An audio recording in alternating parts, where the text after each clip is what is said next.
आजकल कहा जाता है कि किसी के बारे में सोच समझ के कहिए, क्या पता कब आप पर डेफेमेशन का केस हो जाए। डेफेमेशन एक ऐसा शब्द है जिसे कुछ साल पहले शायद ही कोई जानता होगा, लेकिन अब इस एक वर्ड ने तहलका मचाया हुआ है। सरल शब्दों में डेफेमेशन का मतलब है मानहानि। ये आईपीसी के सेक्शन 499 के तहत आता है और इसकी सजा आईपीसी सेक्शन 500 के अंडर डिफाइन की गई है, जो कि है 2 साल तक की या फिर फाइन या फिर दोनों। इसका शिकार हुए कांग्रेस लीडर राहुल गांधी के केस के बारे में तो आप सब जानते ही हैं कि कैसे उनके लिए बाहर निकल पाना मुश्किल हो गया था, यहाँ तक कि उन्हें एमपी की कुर्सी से भी हाथ धोना पड़ा था। तो सोचिए डेफेमेशन केसेस कितने पावरफुल है। अब आप तो जानते ही हैं कि पॉलिटिक्स में पब्लिक की नजरों के आगे अपनी इमेज बनाने के लिए कई बार लीडर्स कुछ ऐसी बातें बोल जाते हैं जो उन पर ही भारी पड़ती है और नतीजा होता है कोर्ट में उनके ऊपर चलने वाले डेफेमेशन केसेस। अब राजनीति में तो ये सब आम बात है। क्या हो जब ऐसा ही कुछ राजनीति के बाहर मीडिया हाउसेस के बीच देखने को मिले। मीडिया को डेमोक्रेसी का 4th पिलर कहा जाता है,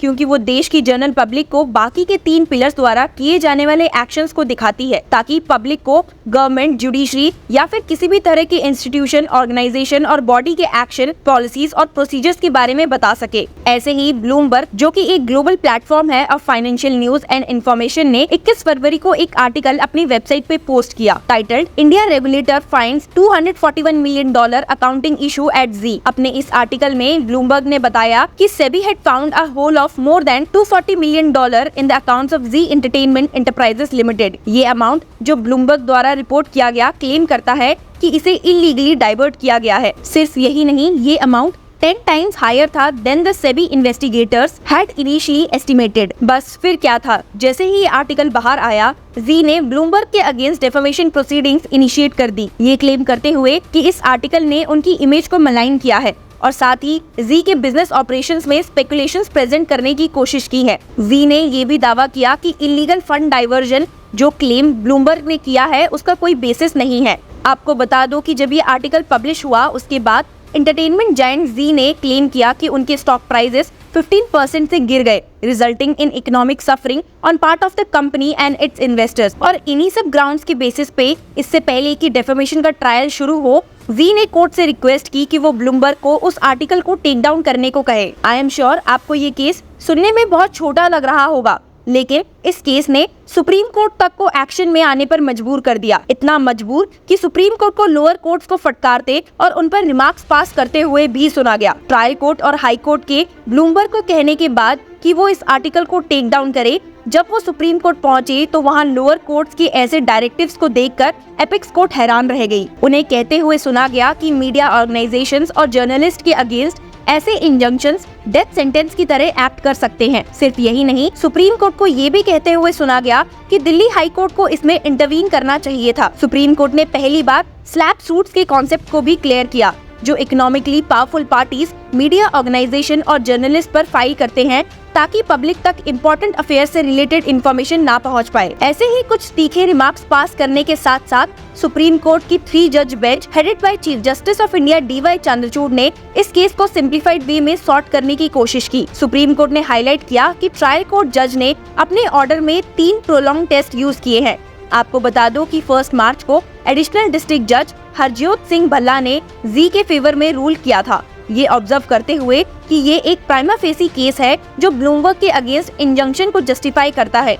Judge also noted that Z might suffer irreparable loss and injury if there is no injunction and that the balance of convenience was in favor of Z। और ये imply करता है कि अगर इंजंक्शन नहीं मिला तो Z को ज्यादा हार्म होगा rather than it would be caused to Bloomberg if it was granted। हालांकि सुप्रीम कोर्ट ने इस टेस्ट को well established in the jurisprudence of this court कहा, लेकिन उन्होंने ट्रायल कोर्ट को क्रिटिसाइज किया जिस मैनर में ये टेस्ट अप्लाई किया गया। सुप्रीम कोर्ट ने कहा कि टेस्ट को मैकेनिकली अप्लाई नहीं कर सकते और कोर्ट को डेफेमेशन ट्रायल से पहले इंजंक्शन लगाने के डिटेल्ड रीजंस प्रोवाइड करने जरूरी है। सुप्रीम कोर्ट ने कहा कि ट्रायल कोर्ट का ऑर्डर ऐसे ही मैकेनिकल एप्लीकेशन से सफर करता है जिसमें रीजंस ही प्रोवाइडेड नहीं है। Supreme court bench stated the error committed by trial जज had been perpetuated by the high court, merely recording a prima facie case exists for a grant of injunction. The balance of convenience lies in Z's favor and that an irreparable injury would be caused would not amount to application of mind in the case। इसके अलावा supreme court ने और भी बाकी test की बात की जो प्री ट्रायल इंजंक्शंस के केस में कंसीडर करना जरूरी है, स्पेशली वहाँ जहाँ मीडिया हाउसेज और जर्नलिस्ट को डेफेमेशन के लिए एक्यूज किया गया हो। कोर्ट ने हेल्ड किया कि right to free speech and right to reputation, जो कि क्रिमिनल डेफेमेशन का बेसिस है, इनके बीच में बैलेंस स्ट्राइक करना जरूरी है। और इस पॉइंट पर उन्होंने माना कि यहाँ दिल्ली हाई कोर्ट को इंटरवीन करना चाहिए था after considering the impact of the injunction on the constitutionally protected right of free speech. आपकी जानकारी के लिए बता दूं कि जब ट्रायल कोर्ट ने जी के फेवर में फैसला सुनाते हुए ब्लूमबर्ग को आर्टिकल हटाने के लिए कहा, उसके बाद वो दिल्ली हाई कोर्ट भी गए, लेकिन वहाँ भी हाई कोर्ट ने ट्रायल कोर्ट के ऑर्डर्स को अपहेल्ड किया, जिसके कारण ब्लूमबर्ग को सुप्रीम कोर्ट का रास्ता पकड़ना पड़ा।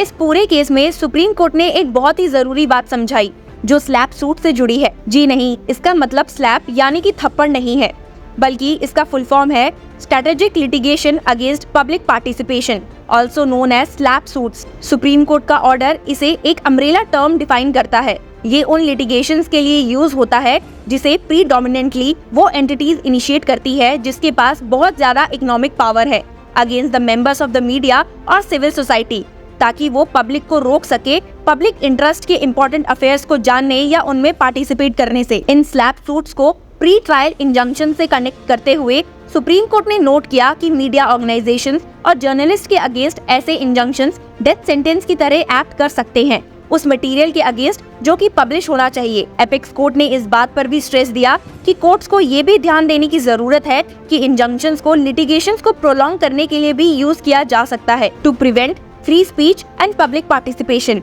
आपकी जानकारी के लिए बता दूं कि स्लैप सूट्स इसे प्रोफेसर्स जियोस W Pring and Penelope Canan from the university of Denver in 1980s में कॉइन किया था। अमेरिकन सिविल लिबर्टीज यूनियन की वेबसाइट के हिसाब से 1996 में इन दोनों प्रोफेसर्स ने एक बुक पब्लिश की थी titled SLAPPs getting sued for speaking out. कई इंटरनेशनल फोरम्स ने एंटी स्लैप लॉज भी अडॉप्ट कर रखे हैं to protect journalist and media organisations from litigation as a harassment technique. Recently फरवरी 2024 में ही यूरोपियन पार्लियामेंट ने द एंटी स्लैप डायरेक्टिव के फेवर में वोट करके इसे अडॉप्ट कर लिया। ये डायरेक्टिव्स प्रोवाइड करते हैं कि अनफाउंडेड क्लेम्स पर बेस्ड केसेस को अर्ली स्टेज पर ही डिसमिस कर दिया जाए।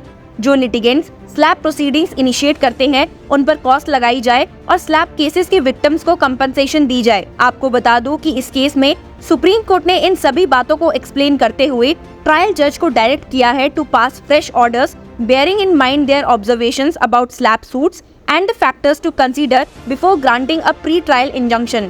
इस ऑर्डर के आने के बाद ब्लूमबर्ग को कहते हुए सुना गया that we are very encouraged by today's decision from the Supreme Court of India and we continue to stand by this story. That is all. Thank you for watching Law Chakra and keep following us.